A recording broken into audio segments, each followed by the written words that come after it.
So, welcome back to Eco Criticism 101. Today we're going to be doing lecture number 9. And lecture 9 has an interesting position in the sequence of lectures in that it's right in the middle. So we had 8 lectures already, and we have 8 more coming. One of the things that you may have noticed about the course is that those first 8 lectures covered an enormous, span of time, over 4,000 years. Well, the next 8 are going to cover a relatively short period, a tenth of that, just 400 years, from about the year 1600 forward, to put that in our literary terms, right around Shakespeare's England forward. So why do it that way? Well, the first, 4,000 years, there were issues there that have persisted today. And some of them we saw as early as the Epic of Gilgamesh. In practical terms, things like deforestation, still an issue today, no longer in, northern Africa where the epic takes place, but now all over the planet, most conspicuously in places like the Amazon Basin, Indonesia, where rainforests are being cut down, burned down for the most part. So those issues are still here. And the ideological issues, sometimes philosophical and religious issues that we've seen, the preoccupation with the metaphysical realm, often at the cost of marginalizing the physical realm, the place in which we live, that's been around for a long time too. But starting about 400 years ago, truly modern problems emerge. In fact, we're going to talk about the period that we're going to be looking at now. So we've moved significantly beyond the medieval period, especially early medieval. So the Dream of the Rood, first inscribed on the Ruthwell Cross, 800 years before this. So we're making a big jump in time to what's known as the Renaissance or early modern period. We're going to talk about those two ways of characterizing it, either as Renaissance or early modern. But as early modern, this is the beginning of true modernity. We could talk about that in lots of different ways. You could talk about it politically, economically. People have, obviously. But we're going to talk about it environmentally. And an example would be the large-scale reliance on fossil fuels as an energy source. I've argued that if you want to go back and find sort of ground zero for where this begins, Shakespeare's London is the place to be. And I'm going to talk about why, the degree to which they were burning coal at the time, their reliance on coal, and the problems that they had at the time, which they knew in terms of point source pollution, air pollution at the time, which was directly killing people, indirectly in the form of acid rain that came back down on the city, and a range of other similar issues. These are all modern things. So, acid rain wasn't an issue for Gilgamesh or for anyone that we've really seen so far. Some of the issues occur in the sense that population will become an enormous issue.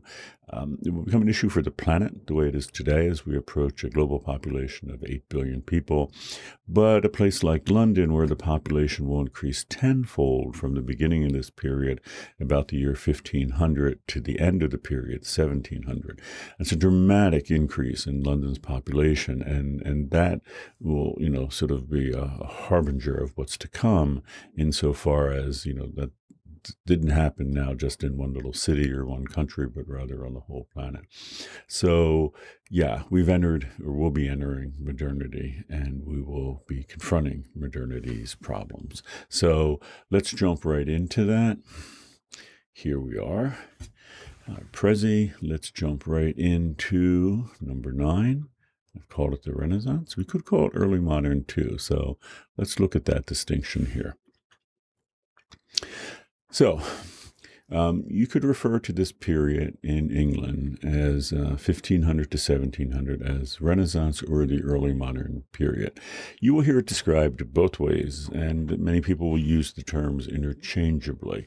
And insofar as they describe this historical period, they can, just two names for a period of time. But these are two very different ways of conceptualizing what was happening at the time. So let's jump into that.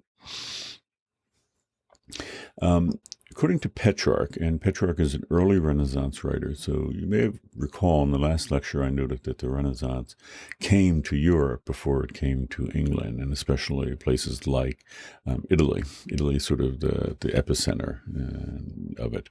And Petrarch is an early thinker, and he characterized the period prior to him, that's collapse of the Roman Empire to his own time, as the Dark Ages. And what he saw there was little of any interest. Darkness and gloom. These were dark times, and he feels that his era, which he's helping to inaugurate, is going to become, in a broad sense, not in a broad sense, an enlightened era. It's different than the Enlightenment of the 18th century that we normally think of, but he saw it as a period of a much better period than these dark ages. Very pejorative term. So what does Renaissance mean then? And again, that's a way of talking about this era. That's, you may know, to be born again. So this is a revival of classical learning, which brought, according to Petrarch and others, lightness to the darkness by reviving these arts of antiquity. So think of it this way. Antiquity existed as a time, and this would be looked back on, the Greeks and Romans, as sort of a height of civilization, the beginning of things like philosophy and science. And then, according to Petrarch and others, they entered this very dark period. So what the Renaissance is a rebirth of that light period. I know I'm using a lot of dark and light imagery, which are problematic in different ways, by the way, but it is the way that someone like Petrarch would characterize it. So I'm telling you what he thought, what they thought. And this would be a rebirth of classical culture, of classical knowledge, and that's what they were trying to do. So if you think about it, and I'll unpack this a little, but it's positioned toward the past, and then it's looking back to this classical era in the sense that they're trying to make this era new again. Yep. I kind of just alluded to this. Scholars tend to be very wary of the idea of Dark Ages because, aside from the imagery, it deprecates the period of time between the Renaissance and the earlier classical period. And you can see why someone like Petrarch would do this, because it's a way, I note here, of sort of epistemologically constructing themselves. What I mean by that is it's a way of people in the so-called Renaissance thinking of themselves as being better than this earlier period. And the more they put it down, the earlier period, the more they sort of rise themselves up as having done something significant. So it's a nasty thing to do, and it also has the effect of diminishing the amazing achievements that did happen during that period. It wasn't a period of total darkness. There's a lot that you can look to for that, but that's not the way that Petrarch wanted to see it. And in part, it's self-serving because it means that Petrarch's era, and in fact Petrarch himself, because he's one of the architects of his era, these are the really great folks as opposed to the people in the Dark Ages. So there's a problem there, but just to be aware of it. But there's some truth to what Petrarch is saying with respect to the relationship that his era had to earlier eras and the way the Dark Ages too. So, for example, technologically, let's talk about it technologically first, then we can go into works of art. It was for a long time, for over 1,000 years, well over 1,000 years, impossible to create something like this. This is the Pantheon, which is made in the second decade of what will become the Christian era. What's so remarkable about this achievement is this dome is huge. You can see it in relation to the people here. And that dome is actually made out of concrete. Well, for 1,000 years, nobody could, and I'll give you another picture of it here. No one in Europe, no architect, no builder could have created that. This is the outside of the building. It's a remarkable achievement. And remember, in terms of during the medieval period, Italy, it's kind of hard to think about from like our modern perspective, but people lived in a city that had buildings like this that were technologically beyond anything that in their era could be done. Colosseum and all. It was just, beyond human ability. We tend to think of ourselves as a progressive people. moving forward, and we don't think that there are buildings left from the 1920s that we could never make today. We would laugh at that idea because we think, well, we can do everything better than they did in the 1920s. But this case, that was not the case. People literally walked through buildings like that and had no way to rebuild them again. But during the Renaissance, this technology is reborn. And an example would be St. Peter's Basilica in Rome, which still stands today. And it was designed by Michelangelo. Remember that name? We'll get to it when we get to art as well. And it's just about as wide, a little, not quite as wide as the Pantheon, but much taller, and in many ways an even more amazing achievement. And this picture is again taken today. So the Renaissance in that sense is the rebirth, in this sense, of technology, or let's put it more broadly, the rebirth of knowledge and skill and ability and practices that just wasn't there for 1,000 years, which is one of the reasons that Petrarch is saying that his era is better, because they've re-achieved what the classical period had achieved. So yes, that's possible technologically, we can see it, but the arts were also reborn. In part, it's a technical mastery too, but of a different sort of art. So the Middle Ages, the period between Petrarch and classical period, yes, there was art, but there was nothing, for example, like this is the Greek statue of Hermes with the infant Dionysus. There was nothing like that. If you look at medieval art, you're not going to find anything exactly like that, as opposed to in genre and all. Now, you may arguably, from a 21st century perspective, say, well, but there was equally great art then. Absolutely. But in terms of this sort of technical mastery of, carving, stone and that kind of detail, which in part is a technological thing, right? But there was really nothing. So Michelangelo, told you to remember his name, comes along and, as I note here, sort of boldly, triumphantly declared that Renaissance artists had equaled, perhaps surpassed, anything that came before. So this is the Greek statue of Dionysus. This is, of course, Michelangelo's David. You can see it's almost riffing on the other one in a similar kind of work, same medium, same depiction of the human form, male form. And, I think it's safe to say Michelangelo proved what the Renaissance was hoping to prove. And this almost becomes an icon of it, this statue, that not only had classical skill, technology, science, art been reborn, but surpassed. And this is the argument. This is, in fact, better than it had been before. So let's talk about it differently now, this period. Not as a Renaissance, but as the early modern period.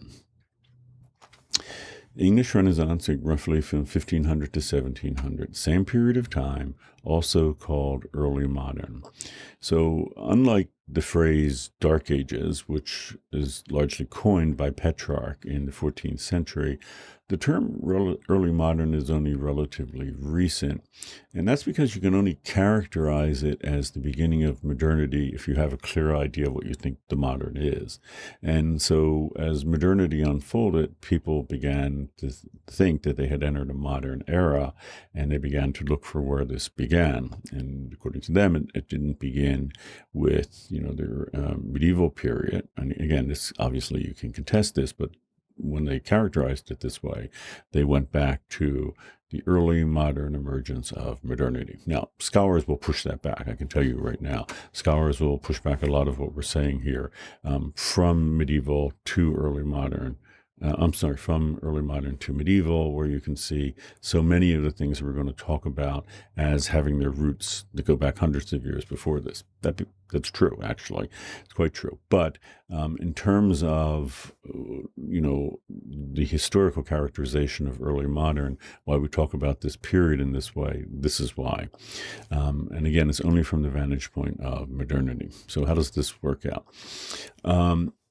Yes, so it's clearly then the Renaissance characterization is in terms of the past, right? What's being reborn, classical Greek and Roman thinking. So it's always looking to the past. There's always this sort of conscious or unconscious anxiety that, the past can be equaled. But the early modern, again, it can only be seen from the vantage point of the future. And from the future, from the 21st century, we look back and see that. So it's almost presaging the future, right? And that's the idea, that we see the achievements of this period and we see the beginning of modernity here. So it's not trying to recover something from the past, but from our vantage point in the future, it begins the modern future that will unfold. So they're two very different ways of thinking, one postured toward the past, one postured toward the future. Yep. A good example of this, so technologically, would be the printing press, which comes on the scene in 1476. And by the printing press, to be clear, I mean movable type. It's, printing presses have been around for a long time all over the planet, but movable type in this sense that sets off this revolution of print technology and print culture, that really begins in 1476. Time magazine in the year 2000, I think rightly named it as the most important innovation of the millennium. So Time magazine was looking on what at the turn of the century, turn of the millennium in the year 2000, what was the most significant, achievement, if there's one thing, and they thought it would be the printing press.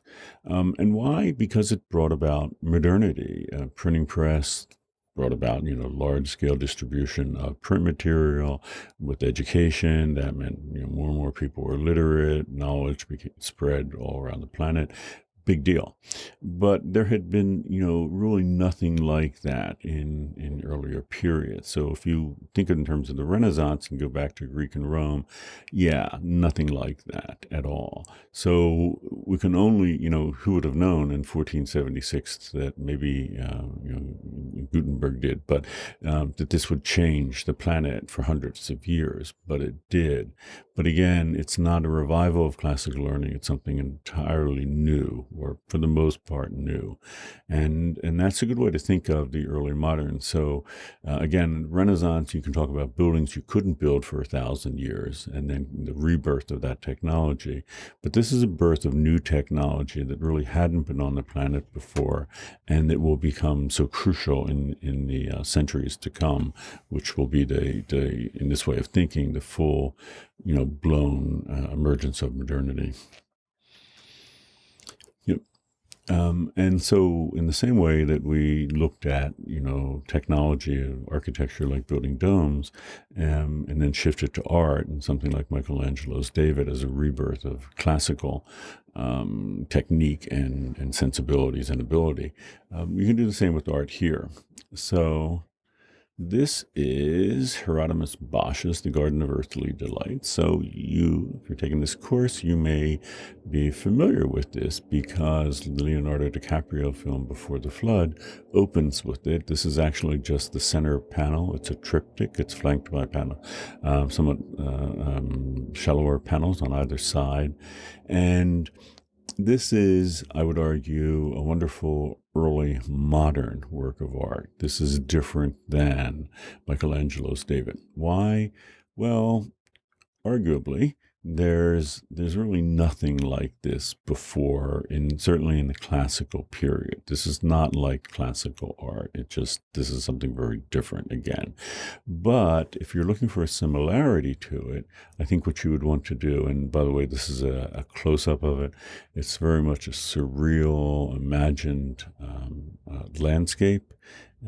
And if you wanted to find a similarity to this, you wouldn't look back to classical art, but you look forward to something like Salvador Dali, and you may be familiar with this Dali work.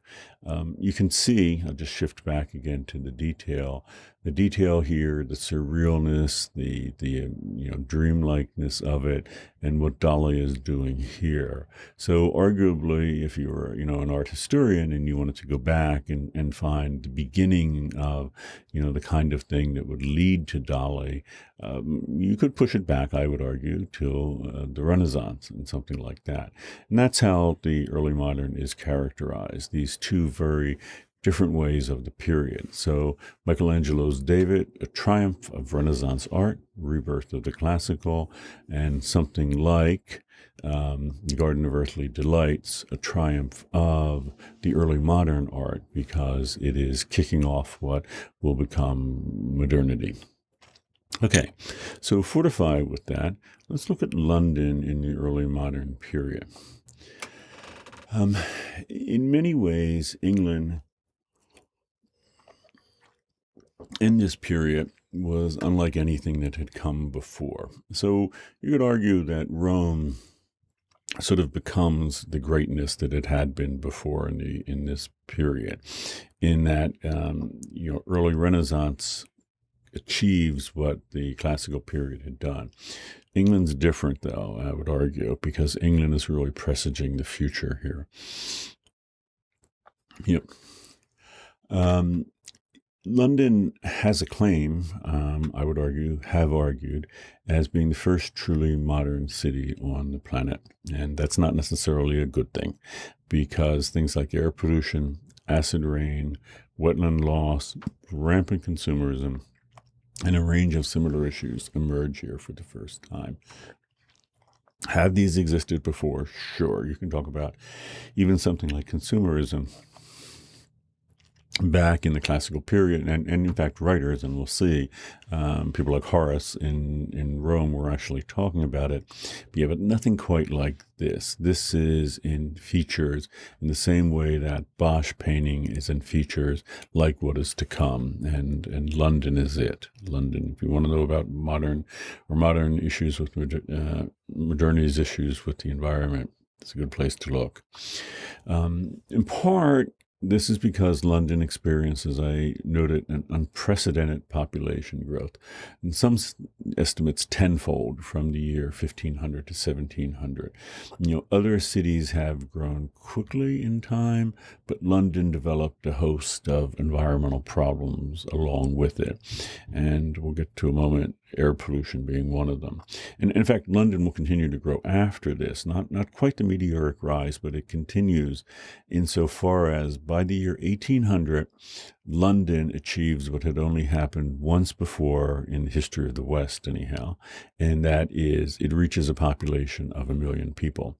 You may recall that happened before with Virgil's Rome, and in fact, Virgil is responding to that with his Georgics by trying to encourage, wealthy landowners to start farming intensively in the area surrounding the city, because how else are you going to feed the city?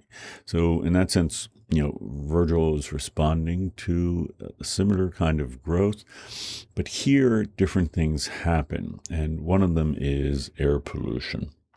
So let's talk about that. London's air pollution, and I could have added problem.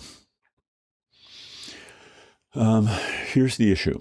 94% of England had been deforested by the 13th century.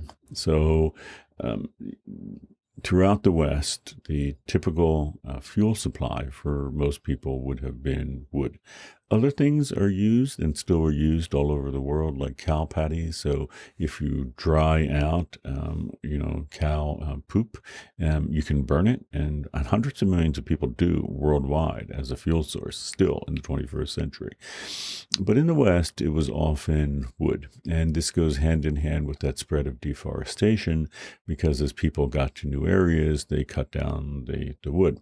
And that was, there was no exception there with England and the British Isles. That's what happened. So we think of, for example, Ireland today as, this sort of beautiful green country, and we talk about it that way, as the Emerald Island, so it's green, right? But originally it was because it was a forested island. It was all forested, and human beings cut it down. And then going along with practical pastoral, in the sense that they kept the area denuded. They kept trees from growing back by grazing them. So putting grazing animals there having shepherds out there grazing it, which kept these islands the way they were. And that was good because then people were able to, or was seen as good because people were able to then begin doing agricultural projects like growing food there and all, as well as became very clear that pastoral had, in this practical sense, had real benefits. So what do you do there? You raise sheep. What do you use sheep for? You cut their wool. What will that wool ultimately use for in England in the centuries to come after this? That will help bring about the so-called Industrial Revolution, which began with the work of textiles, the machinery to, at first it was human-powered in the sense of large-scale looms, then water-powered, then ultimately fossil fuel-powered. So it was a very important part of the economy. But, again, emerging as one in the medieval period. But there's a problem. People needed this wood. They needed it not to run machinery, and they didn't need it in that sense, but they needed it for all sorts of domestic things like heating and cooling. Heating and cooking. Which obviously was the main source of that. But it was also used for proto-industrial practices where they were, large scale, like brewers and all, who were using it to, produce all sorts of things. So this was everywhere across England. I mentioned, 94%. That figures the whole island of England. But around cities, it's really bad because cities needed this fuel and, they needed power and energy, and suddenly they don't have anywhere to get it. They don't have it, and you can't, it's very difficult to transport it very far. So if in Virgil's Rome, when the population grew to 1 million, one of the big issues was how do you feed all these people? Well, in London, a big issue was how do you supply energy to these people in the sense of allowing proto-industrial practices to thrive there, which it did, but in immediate personal sense, getting, fuel for cooking and heating. Yep. The solution was that there was something called sea coal, and it was called that because it was shipped in from the coast. And this had happened earlier than the early modern period, and many industries, even hundreds of years before, such as brewers, began switching from wood to coal use as early as the 11th and 12th century. So if you want to trace really back to sort of the early, emergence of this dependence on fossil fuel that we have on the planet, it really goes back that far. And again, it's because wood's not available. Sea coal is, and sea coal was able to be relatively easily mined, and also because it was on the coast, you could fill a barge with it. You could bring that barge along the coast and then right up the Thames, the river that goes into London, and you could pull it in. And these barges would hold like much more than like a modern day tractor and trailer. So they were bringing like vast amounts of it in. It was cheap. It was relatively easy to get, and they had a transportation medium for it. So the stars aligned for coal becoming popular in London, and as it was much needed. But the problem is it was widely known that it caused major problems, health problems, breathing it in, and it was noxious. People didn't like it.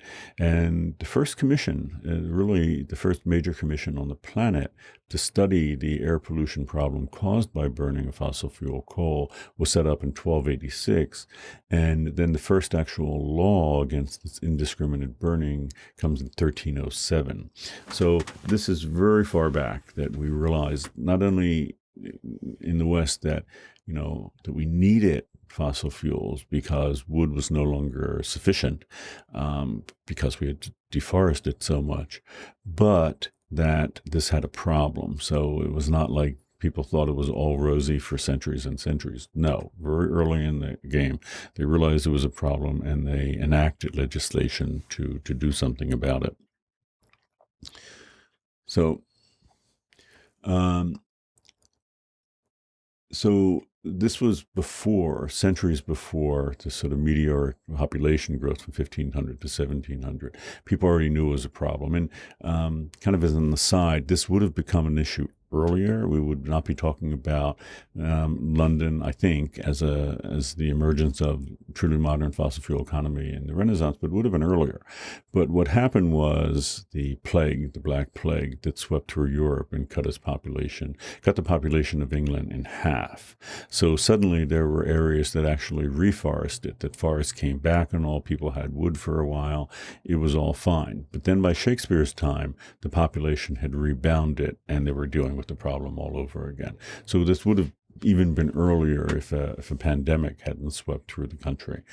But as it was, by the time we get to the early modern period, it's becoming a huge issue in London. But in London and England alone, in some sense, I note here that by Shakespeare's time, right around 1600, England is mining 3 to 4 times more coal than the rest of Europe, and most of it is being burned in London.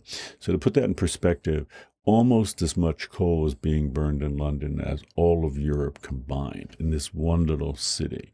So you can see why this will be a concentrated example of the problem. It will spread all over the world, the problem or dependence on fossil fuel.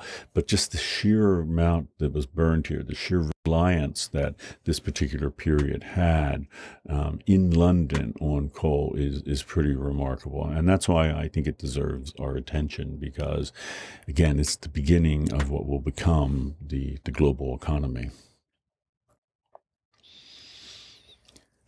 Yep. But at the time, so I mentioned, they set up the first law in 1307 because they knew there was a problem. Well, they knew there was a problem here, too, in a variety of ways. So wholesale death of animals and fish, clearly they knew, and fish were dying because of acid rain. So what happens? You burn coal, you release sulfur dioxide, among other things, into the atmosphere. It goes up and mixes with rain and clouds, and and then you have a very dilute solution of sulfuric acid comes back to Earth, which is acid rain that lands everywhere, collects in, waterways like the Thames, and suddenly fish can't deal with the increased acidity. It's the same issue, in essence, today with ocean acidification, that exactly the same thing is happening, but CO2 itself, as it's absorbed into the oceans, causes the oceans to become more acidic, and things like coral are dying in a wholesale way. Well, things were dying in Shakespeare's time, 1600, 400 years ago. Similarly, local extinction of plants, whole varieties of plants would not grow in London anymore, in part because of the acidity of the rain coming down. That rain coming down also would land on buildings, even stone buildings, but, if you put a dilute solution of something, like sulfuric acid on a building, it will, over time, begin eroding and decaying the building. But the biggest issue from human beings' perspective, and the biggest issue that they talked about at the time, was that just breathing in the air itself was killing people, making people sick. You couldn't breathe in this air without feeling the consequences, because it was actually, in your lungs in a direct way. So if you would have asked, a person on the street at the time, they may have mentioned the plants and animals and buildings and things, but the concern really was what it was doing to people. So by the time Milton writes Paradise Lost, which is a little after Shakespeare, it's written in 1667, a guy named John Graunt, who was the leading statistician of the day and actually generally considered the sort of founder of modern statistics as well as epidemiology, he realized that the plague, that death caused by this respiratory illness caused by burning coal was the second leading cause of death in London, second only to the plague. And that's saying a lot, because the plague killed a lot of people. So That was his belief then. He wrote a tract about it called Fuga Fugium, and the fact is he was likely right. So it's an epidemic problem. It is rivaling the sort of uncontrolled epidemic of the time, the plague. So it's a major issue, and people realized it was a major issue, and people like Ron had identified the problem and actually worked out the extent of it by looking at what were known as the London Bills of Mortality, the people who had died. The word smog enters the English language as a contraction to describe this, particularly what happens with London. And it's specifically, even though it's going to come later when the word is coined, it's coined to describe London's problem. And what is smog? It's a contraction of smoke fog. And it means that problem with London, sort of geographically, as you may know, the signature fog of London has this fog over it. It's a meteorological thing that's existed for, a long time, thousands of years. Absolutely right. But when you put smoke up there with that fog, it suddenly joins it. And then if that smoke contains sulfur dioxide, among other things, you're breathing in basically a solution of sulfuric acid into your lungs, and it will kill you if you breathe enough of it. And they knew it at the time, and it'll make you sick, which they knew at the time. We tend to associate smog. I think maybe the iconic city for smog was probably Los Angeles, where people talked a lot about the smog situation, like in the 1960s.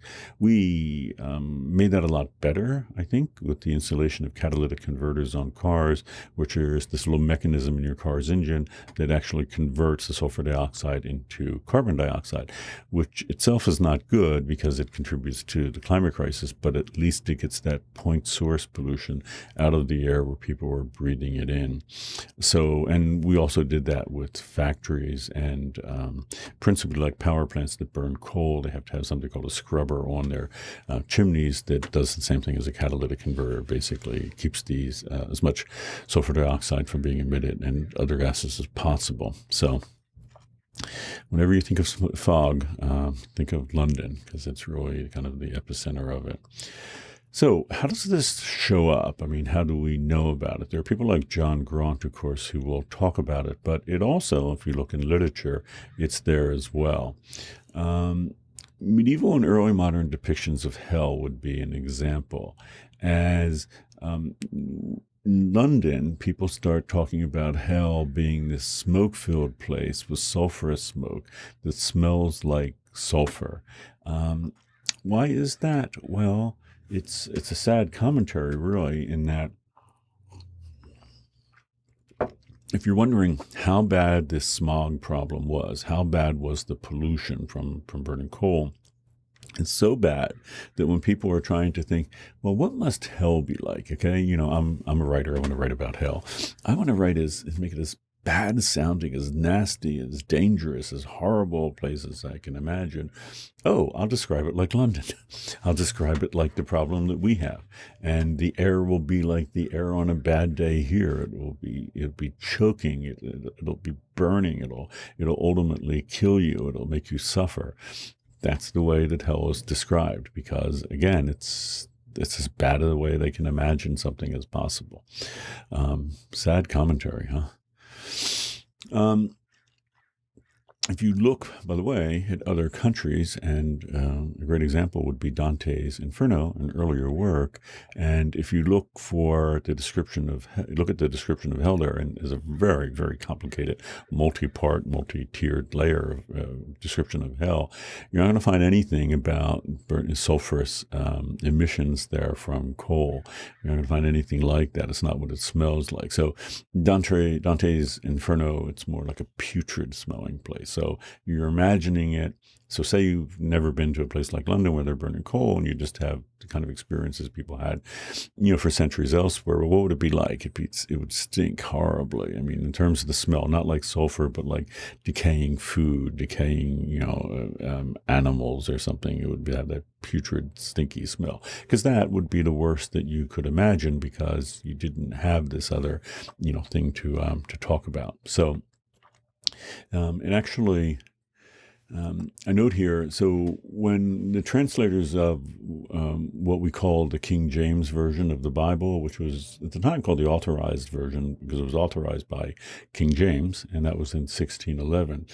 So when that team of translators translated the Bible, when they came to the word brimstone, and when they came to 2 points in the Bible. In the first part, Genesis, which we read, which is the beginning of the Hebrew Bible, and at the very end, at the end of the Christian Testament of the Bible, the so-called New Testament, John's Revelation, they encountered words that they wanted to translate, and one was what we get in the King James Version as brimstone. So you all maybe have heard this phrase, fire and brimstone. Brimstone in the original Hebrew here and the original New Testament Greek did not mean, it was not brimstone. In fact, the word was literally translated as Jehovah's breath, right? And this is a very different thing, but again, the same thing, when people are trying to describe as bad a place as possible, they translators in 1611, this team in London who were translating it, came up with the word brimstone, decided to use the word brimstone, which comes literally from medieval English, so earlier English, and the word is brimstone, which means the burning stone or coal. So when you ever hear fire and brimstone, which is forever now in the King James Version of the Bible, that's really talking about coal and how it's horrible. So it's sort of become iconically the way of representing hell. I mean, people, for centuries, people would get on the pulpit and talk about the fire and brimstone of hell. And what they were talking about is the fire of hell, which is sort of fueled and smells like, coal. There's a way of characterizing it. And again, if you're trying to make, hell as horrible as possible, you make it sound like London at the time. Yep. And further, Milton in Paradise Lost, and again, that appears in 1667, actually goes further than just, the hell smelling that way or whatever, is he actually talks about the devils, the fallen angels, when they get there, they set up a mining operation.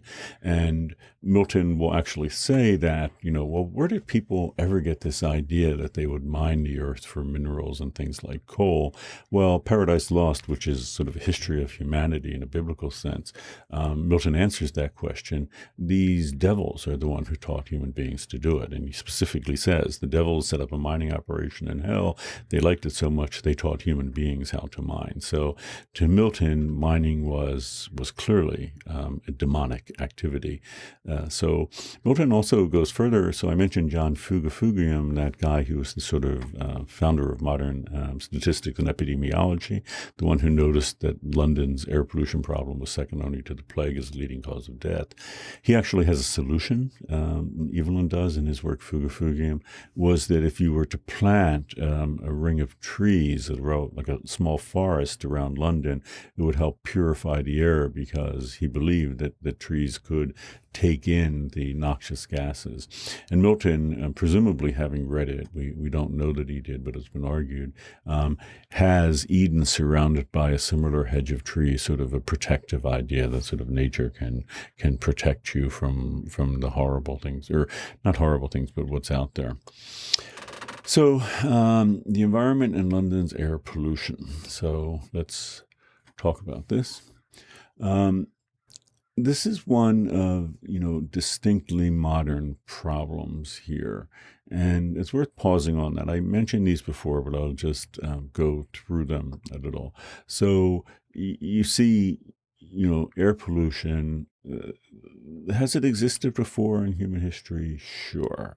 But here it became a problem which people had to wrestle with in very pragmatic ways. So, for example, in England in the medieval period, a fireplace in a home was generally as the name suggests, a place for fire.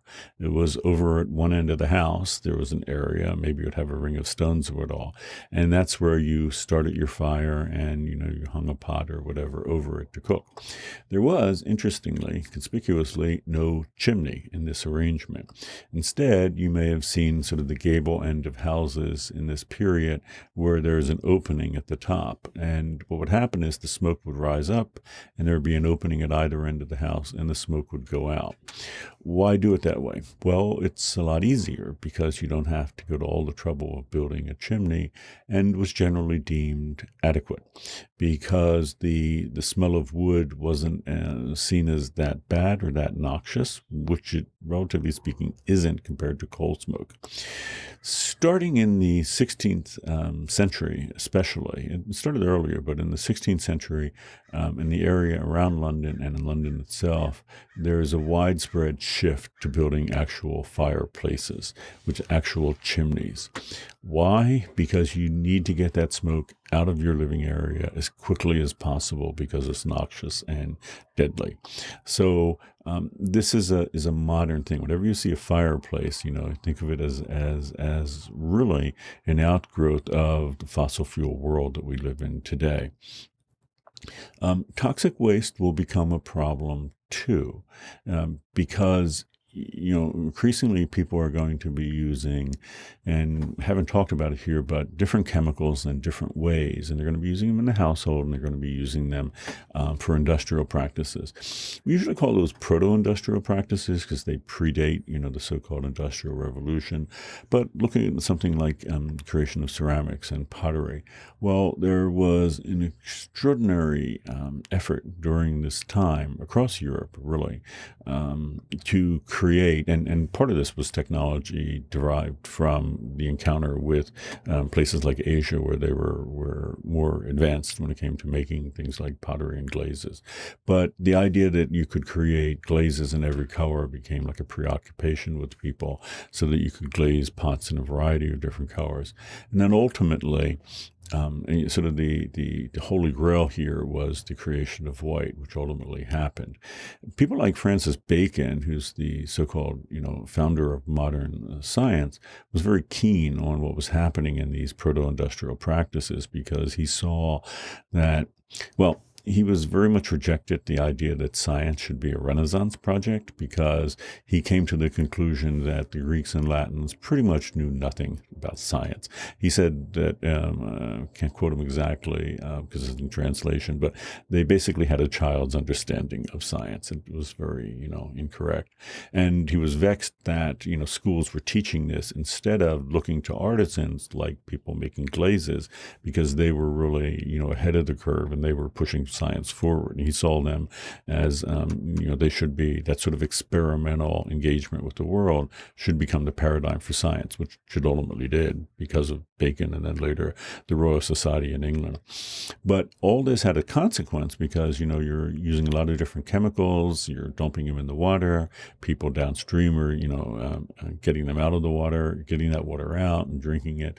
And suddenly, in the modern sense, toxic waste is on the scene. We've talked about acid rain, but it is a huge problem. And I mean, not only does it, hurt animals and plants and fish in particular, but then, right, the fish are dying, but on the other hand, people are fishing in the Thames and eating those fish and ingesting it. And you talked about, I mentioned that species of plants are going extinct, but people are eating those plants too. So this is a problem that we still have today. So it's in a way it's the toxicity issue again, but in a very specific sense of the and I keep mentioning sulfur dioxide, but there are oxides of nitrate and other things because coal, especially compared to other fossil fuels, picks things up. So methane, which of course is a fossil fuel in its gaseous form, so-called natural gas, which we burn, that's pretty purely CH4. So it's just one molecule of carbon, 4 molecules of hydrogen, and there's not much else. But when you get to coal, especially the very energy dense forms of like anthracite and all, it often picks up molecules along the way, like of nitrogen and sulfur when it's in the process of being fossilized. So they don't really do much in the process of burning as far as contributing to it, but then they get released, into the atmosphere, and that's a problem. We're going to talk about consumerism because at this period in time, we don't have the Industrial Revolution yet, which will be sort of characterized by the use of external power sources for energy sources to fuel the machinery that works. So that'd be water or like coal-fired machinery. But nonetheless, we have large-scale proto-industrial factories where you have like as many as 100 artisans working on making like items of clothing. So suddenly you have a real step up, and in part this is being fueled by this pastoral project of having converted a lot of England to a place where you're grazing sheep and you have all that wool. And increasingly, as trade is happening with, the East, you're bringing in things like silk and all as well. But wool especially, is being used to produce a lot of clothing, arguably more clothing than people need. That's going to be the signature thing that happens with the Industrial Revolution. So you have all this, more clothing than people can need because it's being produced by these factories and large-scale looms and all. Again, most of it's being powered by people, but still, it's more products than you can use. And also, traders are bringing it in from the encounter with Asia, and other parts of the world. Actually, Asia, I guess, would be most conspicuous. So then, you have to sell people on the idea of buying and consuming more because you've upped production either through trade or through industrial methods. So that becomes an issue in the period. That's going to actually impact pastoral art. So we talked about the influence of how this problem shows up in the depiction of hell or things like that. But pastoral also is an issue here, and for reasons that will probably make sense given what we've already said about pastoral. If pastoral has always been involved, if it is, as we said, principally an urban art form, and it's an art form that emerges when people really want to look away from problems of the city and they imagine this, wonderful country life. Well, if that's right, then it should come as no surprise to you that in London in particular, there's an explosion of pastoral art, especially pastoral literature, during this period. And why not? Because as an urban, unpleasant area, we not only have to, deal with the traditional things that people dealt with, like disease. So things like the plague and all spread through cities very, very quickly because people are living so closely together. There's crime. There's the traditional waste problem. And what I mean by that is human waste, sewage, how to deal with it, waste of, things that we, are throwing away, like food stuff and all. Yeah, it's always been around. That's always been an issue. That's always been sort of a motive to what pushes us toward pastoral art. But imagine with all these other problems on the scene, now more than ever, there's a desire to turn away from them. It's almost at kind of like an epidemic level because the problems are so bad. So as the problems rise up and people become aware of them, as artists become aware of them, the pastoral art becomes a thing because nobody wants to think about them. And what better way of not thinking about them than to be given they're just the opposite, right? These wonderful depictions of, what was imagined as sort of nature untouched by people, but not really. So as we know, these, the pastures inhabited by shepherds and their sheep actually are, made possible by deforestation. But setting that aside, most people saw that and that simple country way of life as pretty remarkable, pretty desirable when faced with all these what ultimately will become distinctly modern environmental issues. So big growth of pastoral art at the time. Yep. Yeah, you're going to see people like Ben Jonson in a pastoral poem, which we're going to look at, deal with this issue. And by looking away, and Penshurst, we'll talk about it in detail. I don't want to be a spoiler here, but it's actually an estate that's on the periphery of London. It's about 15 miles or so, around there, south of London. And it's far enough away that people can see this as a pastoral place. So it's not necessarily that you're imagining that these writers are imagining places, thousands of miles away. There will be that. In fact, the New World is now coming, into the imagination in a big way. But mainly, this pastoral thing will be imagined as these sort of country places. And this pastoral impulse actually plays out in more than just literature, in the sense that, pretty much every major writer in the period here has their own pastoral place, their own country house.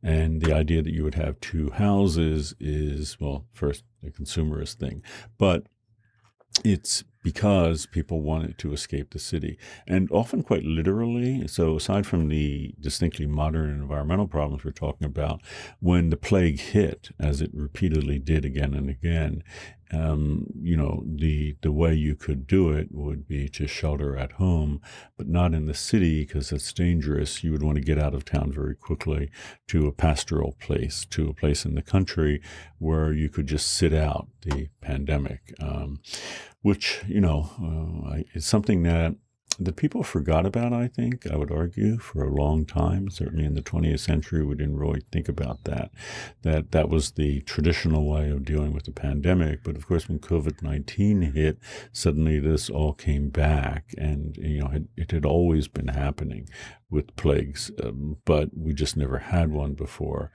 in the wealthy countries in the 20th century. It spread elsewhere. But I think we forgot that, and we thought we had other ways of dealing with it. But at the end of the day, that sort of time-honored fleeing from the cities happened again during the pandemic. If you were a scholar of this period, you would have seen it coming, by the way, because that's how people had always reacted. It's not a surprise they would do it again. But and in that sense, I think totally off topic, I guess, or not off topic, but out of period. The move away from cities and toward country places that took place during COVID-19 is very much a pastoral move in this broader sense. So, okay, finally, London's air pollution problem.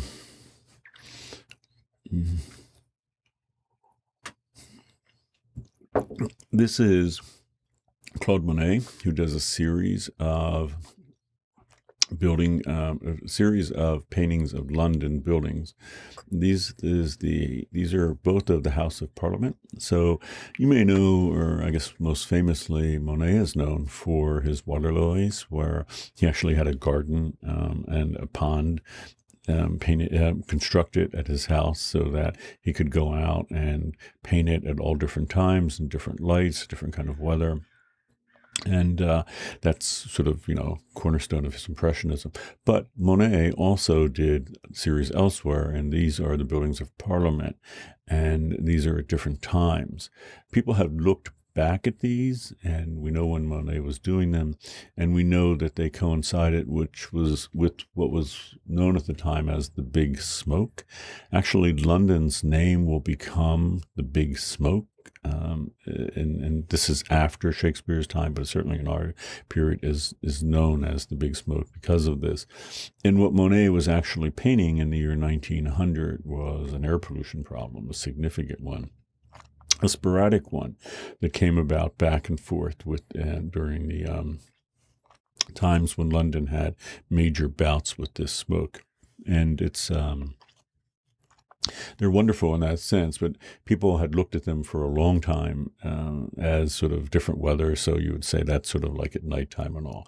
But I think if you look at that picture, the one on the left in particular, that red one, if you've been in it's actually now rather haunting, I think, because if you've been in a California wildfire area, you may have noticed the sky being filled like that, and that's the sun that you're looking at. And why in the world is in the middle of the day the sun sort of orange color and like that? Well, it's because the air is filled with smoke. And the smoke is, obfuscating the view even of the sun, and it's everywhere. Different cause, right? It's caused by, burning wood in the sense of wildfire, wood and another plant material, but the same basic thing is happening there. So if I think for people in California, many people a year or two ago in San Francisco area and here when we had during the Thomas Fire and all, that looks very eerie to me because that's just what that's not what a sky looks like at sunset to me. That's what a sky looks like during the middle of a huge burning event. Yep. But the biggest issue with the big smoke in London came in 1952. And that was when there was another major. What happens here is not necessarily that people, people are burning more coal during these events. But what happens is that there are times when the meteorological conditions are just right, when the fog is just hanging there and hanging there for days. It often will coincide with when it's like cold. So people at this point in time, even as late as 1952, were burning an awful lot of coal in their homes to heat their homes. So we now have houses that I think most heating, modern heating here, like in California, would be either heating with electric or with natural gas, which is methane, also a fossil fuel. But earlier periods, there was a shift over to oil at one point, actual oil burners in houses. But before that, coal was the standard way where you would actually go down in your basement and, shovel coal into a furnace that would be heating the house. That was what was happening here in 1952. It's not that long ago in some sense, but it's long ago in the sense that was how energy was that was the principal energy being used. So it gets cold. People are burning lots of it gets cold, people are burning lots of coal, and that's putting a lot of sulfur dioxide up into the atmosphere and other, things that come from burning coal. And it's mixing with the fog. It's hanging right there. People are going out and breathing in this sulfur dioxide solution, and it's sort of unavoidable. In 1 week, 4,000 people died. And in a way, that was just the beginning of it because, if you were breathing this in, it wouldn't necessarily kill you in a week, but then you might die weeks or months later. And over twice that many people did die. It became world news, and it became an area, obviously, of great concern in a way. And the Clean Air Act of 1956 in England was a milestone Clean Air Act. And then the Clean Air Act in the U.S. will be coming after that a decade later, is in many ways inspired by this, because this really got people thinking about, okay, we have a problem. How can we solve this problem? What do we need to do? What do we, step by step, how do we go about this? And the Clean Air Act of 1956 in England was a milestone in that regard. But it is ironic, as I note here, that was 650 years after that first 1307 law in London banning the use of, or attempting to legislate the wholesale use of burning coal. So it's remarkable it took 650 years for something to actually, happen in the sense of a comprehensive Clean Air Act, which was for England proper, but the epicenter of it, not surprisingly, is London because of London's problem. And just to show you what that problem looks like, this is it. So this is in 1952, that particularly bad bout of the Great Smoke. And, that looks just like fog, and it is fog. But remember that that's fog laced with sulfuric acid, and those people walking there had no defense against it. They were breathing it in, and it just became a huge issue. So that's it. Also, let me just go back to here for a moment, and I want to say a few words about the overall problem. Note that we only have half of the lectures here, that they end here. Mentioned the beginning of the term, but I'll mention again. What happens is we will not be using this Prezi anymore, but we'll be using another Prezi that will pick up with the rest of the lectures.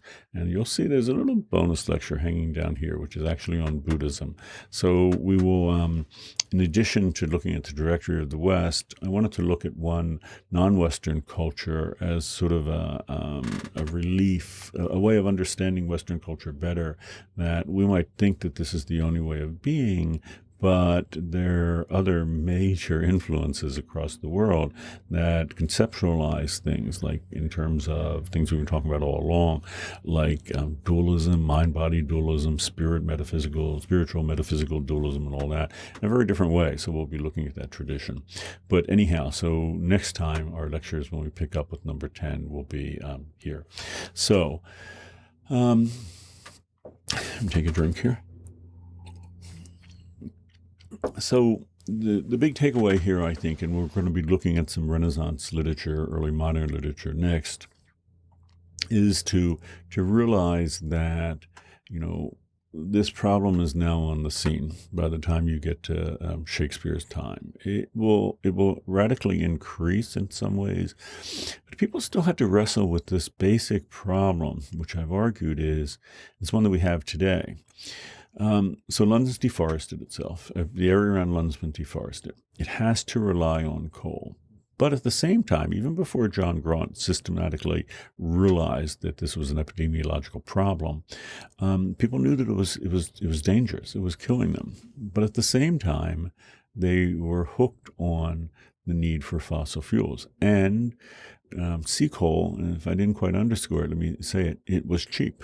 It's cheap in the same way that coal is used all over the world, places like Mongolia, where you can buy a huge bag of coal for basically like $1. And, people are addicted to its easy accessibility. But at the same time, and also they have very few options. I should note, though, that if you were very wealthy at the time, you could have found better ways of doing it. So if you were wealthy enough, you could have been burning wood. Or you could have been burning coal. Sea coal is particularly problematic because it's a very highly sulfurous form of coal. It's not... some coal, like anthracite in particular, do not have a lot of, or have a great deal of density of energy for what they have, and the sort of pollution that they have isn't as bad, so they're much cleaner burning. If you were wealthy, you could have opted for cleaner burning options for you. You could still have a wood fire, and you'll see this, right? And we tend to forget that the literature that we often read about and all is the literature of wealthy individuals. So, you'll see a fire in someone's house in a novel, and it's, wood, and they're talking around it or something. Well, yeah, but that wouldn't have been, certainly in a place like London, the situation for most people. Most people didn't have that option. But in any event, Londoners in Shakespeare's time and from afterwards will face this specifically modern problem of we need an energy source. We need it personally, for heating and cooking in our homes. We need it for industry. And the problem is this energy source is killing us directly. And in a way, in a more immediate sense than the climate crisis, where it's, impacting the planet in a very negative way, it's at work here, and it's killing people. And you would think, once it became known that it really was the problem, that people then would have stopped and figured out something else to do. That did not happen. And in fact, the reliance on it will increase. And it spreads from sort of the epicenter of London all across what will become the industrialized and industrializing world, this dependence on fossil fuels. It will spread most conspicuously early on, relatively speaking, out of London to other British cities. Most famously, I guess, Manchester, England, which becomes sort of one of the central industrial cities of the early Industrial Revolution, which is in England. And it will spread elsewhere too. It'll spread to like the United States and all. Initially, that some of the Industrial Revolution will be fueled by things like water wheels, water power. That's certainly useful, and but it's not sufficient. People have a greater need for it, in part because of ramped up consumerism. Because again, the Industrial Revolution really begins with the machinery for producing in large scale fabric and cloth. So if you want to know where sort of the beginning of what has become the fast fashion, well, this is it. The Industrial Revolution allows more and more and more garments to be made, more than people can use, so you have to manufacture. And we'll see that Sir John Denham, one of the poets we're going to be reading, is very clear on this in the 1640s, that, the goal of companies is not just manufacturing all these textiles, but you have to manufacture want in consumers. And this is where consumerism really will take off in this period, because, how do you do that? How do you manufacture want? If you can produce 3, 4, 5 times more fabric than people could use, how do you get people to buy 3, 4, 5 times more clothing than they need? That's the challenge of consumerism. From our point of view, environmentally, this is a problem. All of these issues will become, or many of them will become, problems, and very significant ones. And if you go back here, you can see the beginning of it, which is why, London in an environmental sense, even a climate sense, is sort of a wonderful early modern city to look at, because these are distinctly the problems of modernity. They weren't really there before. Coal was burned before. They knew about it in London, in particular, before passing that law in 1307. Sure, that's true. And coal was burned in little ways here and around the world, but never in the concentration that it was. Remember, they're digging up 3 to 4 times more coal in London than all of Europe combined, and most of it's being burned. 3 to 4 times more coal in England than the rest of Europe combined, and most of it's being burned in London. So the sheer concentration of it, the sheer concentration of people in one place, this is distinctly a modern problem, and the early modern emergence of it. It is not a Renaissance problem. And I should note that if you're wondering about like the rest of Europe, it will catch up, but not for like another 100 years or so. So first, the population's not going anywhere the way it was. So Virgil's Rome, enormous population growth to get to that, 1 million people in the city. During the Renaissance, and I guess what I mean by that is like Petrarch's Rome, Petrarch's Italy, population isn't growing very quickly, nor is it in Paris, for example, another epicenter of urban activity in Europe.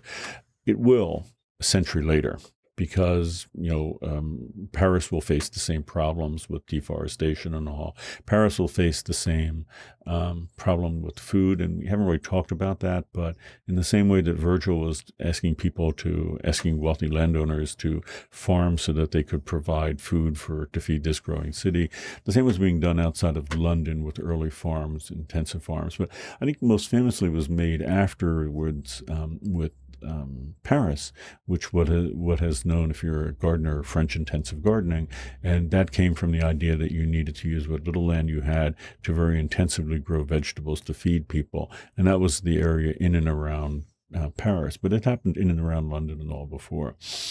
But these issues that all cities in the modern world will generally face, these were early modern.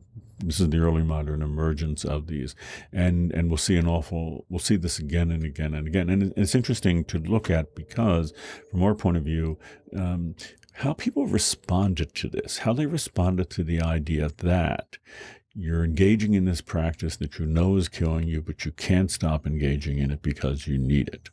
Fossil fuels, how they thought about that, how they conceptualized that this is important, because this is the condition of modernity. We are, you'll hear people say we're addicted to fossil fuels. It's kind of problematic image in a variety of ways. Let's just say that. But we have this reliance on fossil fuels, and we're doing this thing that we know is killing us, that we know that is harming the planet, that we know that is harming future generations, and yet we just can't stop. That's a problem that first appears in and around London 400 years ago. So what we're going to be doing we're going to spend a little time here in the Renaissance looking at that, because it's very revealing about where modern attitudes come from regarding this. So, okay, so that's it, the lecture for today. And starting next week, we're going to spend a little time with Renaissance literature, which hopefully will be eye-opening, not just because you learn about Renaissance literature, but you learn about how we think about modern environmental problems. Okay, thanks and take care.